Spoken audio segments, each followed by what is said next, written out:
बात उस समय की है जब पृथ्वी पर अधर्म अपनी चरम सीमा पर था। द्वारका नगरी समुद्र की लहरों के बीच सोने की तरह चमक रही थी। हर प्रहर में शंख बजते, महलों की बालकनियों से दीपों की ज्योति झिलमिलाती और सुदर्शन चक्र के समान निखरी यह नगरी भगवान श्री कृष्ण के तेज से आलोकित रहती थी। पर उस दिन द्वारका का आकाश कुछ विचित्र था। समुद्र की लहरों में जैसे कोई अदृश्य कंपन था।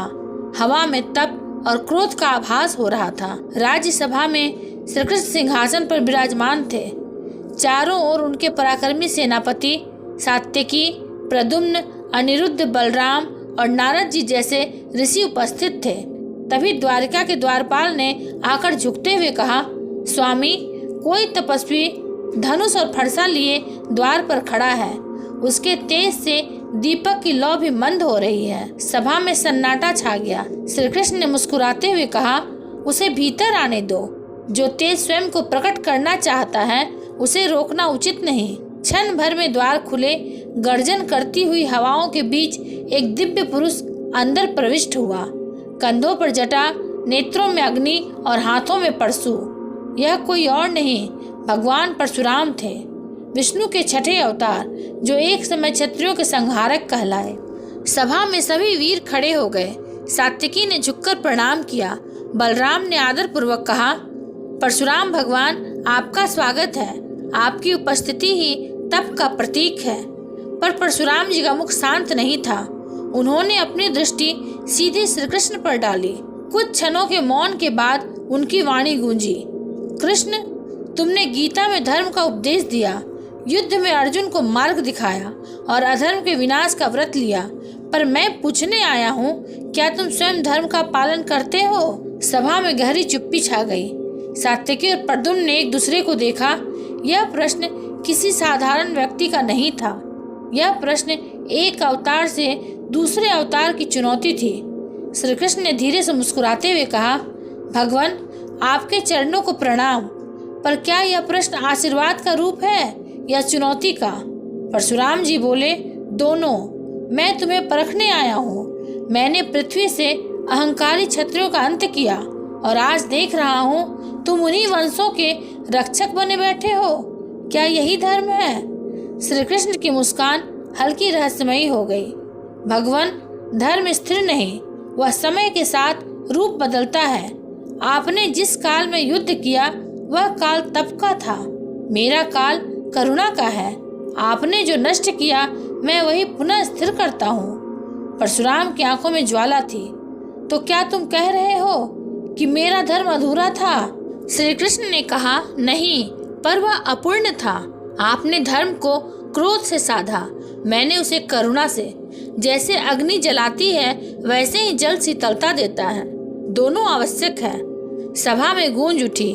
यह संवाद की अग्नि। नारद मुनि ने मंद मुस्कान के साथ कहा, आज द्वारका में दो काल एक साथ खड़े हैं, तप और प्रेम। यह संगम दुर्लभ है। परशुराम जी ने अपना परशु भूमि पर रखा, जिससे भूमि में कंपन हुआ। कृष्ण, तुम कहते हो कि प्रेम ही धर्म है, तो बताओ, जब अधर्म बढ़ता है क्या केवल प्रेम से उसका अंत होता है? क्या तुम्हें मेरे समान परशु नहीं उठाना पड़ता? कृष्ण ने शांति से उत्तर दिया, जब समय आएगा परशु भी उठेगा, पर तब उसे कोई देख नहीं पाएगा, क्योंकि वह मन के भीतर उठेगा। आज मनुष्यों का युद्ध बाहरी नहीं, आंतरिक है। मैं उनके भीतर के कौरवों से युद्ध कर रहा हूँ। यह सुनकर परशुराम जी कुछ पल मौन रहे, फिर बोले, यदि ऐसा है तो मुझे प्रमाण दो। बताओ, तुम्हारा धर्म मेरे तप से श्रेष्ठ कैसे? श्री कृष्ण ने संकेत दिया। क्षण भर में सभा के पीछे का द्वार खुला। वहां सागर की लहरों के बीच एक दिव्य प्रकाश फूट रहा था। वह प्रकाश नारायणी सेना का अभ्यास स्थल था, जहां योद्धा ध्यान और योग में लीन थे। श्री कृष्ण बोले, देखिए, ये वही योद्धा हैं जिनके हाथों में तलवार है पर मन में मौन। ये वही हैं जो युद्ध से पहले ध्यान करते हैं, क्योंकि वे पहले अपने भीतर के क्रोध को जीतते हैं। परशुराम जी की दृष्टि कुछ पल उन पर टिकी रही।